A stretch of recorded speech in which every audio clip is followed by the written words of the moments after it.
What's going on, my babies? Welcome back to another episode of The Spiritual Word. As always, I apologize for any noises in the background in advance and anything of that nature. And before I start these, I like to start these off with a disclaimer by stating that these are for entertainment purposes only, and to always do your own research, to come to your own conclusions, to make your own decisions, to have your own answers, and I believe in your ability to do so and to be your own person. And before I get into today's episode, I have an audio version of the podcast anywhere you can find audio podcasts, and I have a video version of this podcast on YouTube. They are both named The Spiritual Word. I'm your host, Jackie. I upload Monday through Friday. If science, spirituality, psychology, self-help, philosophy are things that you're interested in, then I recommend subbing or following whatever platform you're finding me on. And in today's episode, I basically just want to talk about the fundamental nature of reality, and I want to try to give you a little glimpse into the vastness of awareness. So, there's nothing I can say or do that will really affect your way of thinking, so I'm just gonna kind of like ramble on certain topics just to get your mind kind of like rolling, you know what I mean? Like, let's get the gears turning and twisting. So, I was reading the book The Science of the Mind, as you guys know.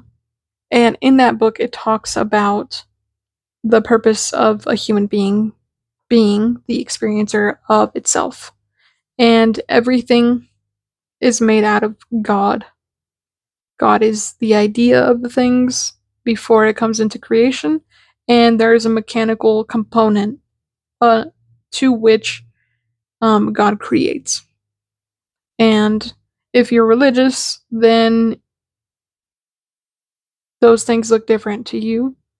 And if you're not religious, those things look different to you. And so let me get you all on the same playing field. God, or creator, or creation, or the idea, or the word. Whatever, if you like to say source, or God, or, whatever the case is, the idea of God had to be created in order for there to be a God. And so everything is controlled through the mind. And the mind is your resonator to the beyond, to the things that we don't really understand, but we know that we're a part of. And when you are connected to the mind, or the consciousness itself, that consciousness has to have a what is it called? A mechanical way of existing, so that it works no matter what is happening. No matter if you believe in it, no matter if you don't believe in it. No matter what your beliefs is, no matter what your belief systems are, this thing is working for you all the time. Even if you don't even recognize that it's working for you all the time. Even if you sit there and you're crying because you think that it doesn't work for you. And whatever you focus your attention to is what you'll bring. If you complain or cry a lot, that's what you bring more of. If you have a tendency to have, let's say you didn't even have control of your environment as a kid, and you're like, well, I went through so much trauma, so much everything. You, as a kid, I guarantee that you weren't super duper duper focused on the negative things. And even if you were, you probably flipped that around at some point in your life, and it continues to flip flop. Because that's how humans work. We are good and bad. We are yes and no. That's just the part of being God. God has every single option available, and so the opposites are going to be the things that are most polarizing, or the things that we most like. It's our go-to thing to say yes or no, not maybe, right? We always think in black and white, not so much gray. And when we do think in gray, it's harder because you don't feel like you're at a definitive point where you've made a definitive answer. Like if somebody says, hey, do you want to go to McDonald's or Burger King? And you're like, I want to go get burgers. Both places have burgers. So which one are you picking, right? And so for that reason, you have to recognize that when you do experience these things, it is you. It is the mechanical component that if you focus on all of these dark and nasty things, then it brings you more of these dark and nasty things. And if you believe that you deserve these dark and nasty things and solely these dark and nasty things, if you know that you deserve these, if you know that you should get this, if you know that the world should slap you around a little bit, that's what you're gonna get. And vice versa, if you're like, I know that I should and that I deserve the best out of life, life will continue to bring you more and more and more things that are on that level. And so, in reading The Science of the Mind, that is the mechanical component, right? And I'm somebody who kind of goes deeper into this pool of insight because I don't want to just know how to manipulate my reality. I want to know how to get other people out of this samsara that they live in. If you follow Buddhist philosophy, I want to know the ways in which to help another person. And I was thinking about this the other day, and by the other day I mean like a couple months ago I was thinking about this and I was like, I'm already somebody who teaches people how to get out of samsara. I am somebody who already teaches people how to be aware. It doesn't mean that the information that I'm providing for people is solely mine. Like I'm not here doing my bidding. I'm not here doing this out of an egoistic point because I want to feel like I'm that bitch. Because genuinely, there are so many people in the world who are doing the exact same thing that I'm doing. And so it doesn't really make a difference if I choose to do this or if I choose to go to school and, I don't know, be an engineer, you know? So it really doesn't, it's not that it doesn't matter because obviously it does. But it doesn't matter to the extent that I would place my ego upon a pedestal and be like, I'm that spiritual leader, because I genuinely don't think that that matters at all. So when it comes to this point, and this is something that I like about Buddhist philosophy, because it grounds you and it puts you back into this place of like, okay, stay humble, because, you know, like everything is empty anyways. So even if you're doing this for the sake of whatever, it's really not that vital. Like it's really not that important because the emptiness or the creator or the mechanical components of the everyday experience will get this done, regardless of whether it's through you. And something that I know about consciousness itself is that whatever needs to be said is going to be said regardless of whether I say it. If me and you have the same idea and I never act on it, but you do, guess who's gonna be rewarded for that idea? You. Even though I had the same idea and I can sit here and pout all I want and be like, oh, I had that idea, but I didn't act on it, then, you know, who gives a shit? And even that person might sit there and be like, oh, I really don't care. Like, this is not something that's that big a deal to me. And I think that there's also a level of, I want to go deeper into this thing and not for the sole sake of trying to help other people, because I think that I'm already helping other people by existing.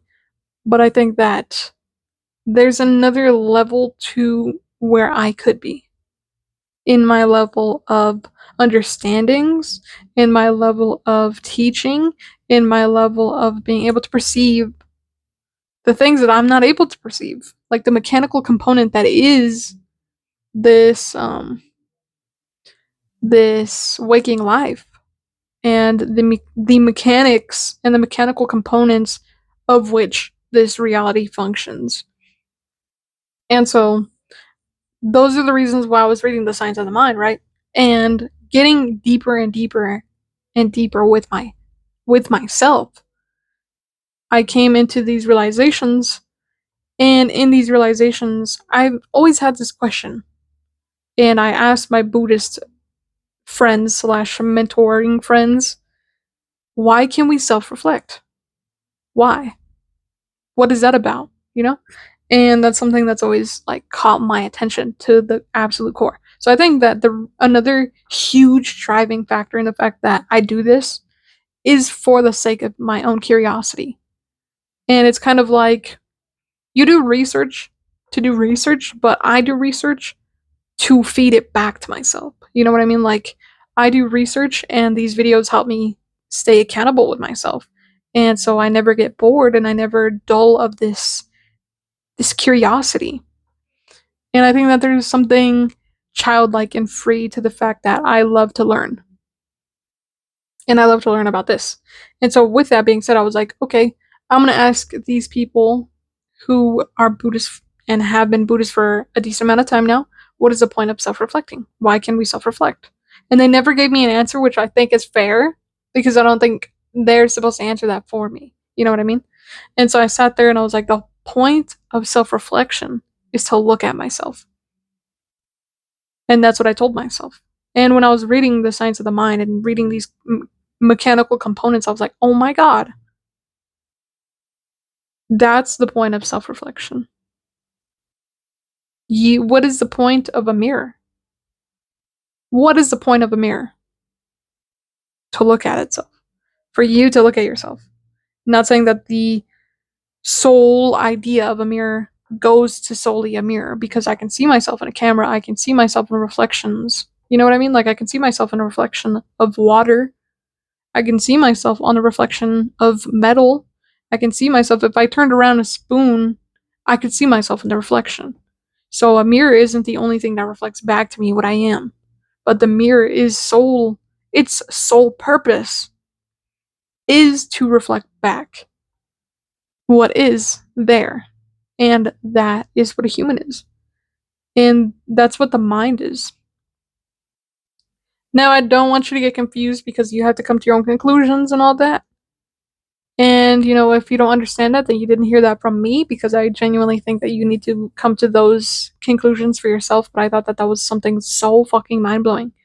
Because when I got it, it clicked for me and it was like nothing, nothing before. And it was something so satisfying. Like, I felt so exhilarated by that experience. And it was so weird because I don't think you should be that excited from things like that. You know what I mean? Like, for some reason, like, I was never somebody who got really excited. Excuse me. And I wasn't like someone who was super duper happy to go to school.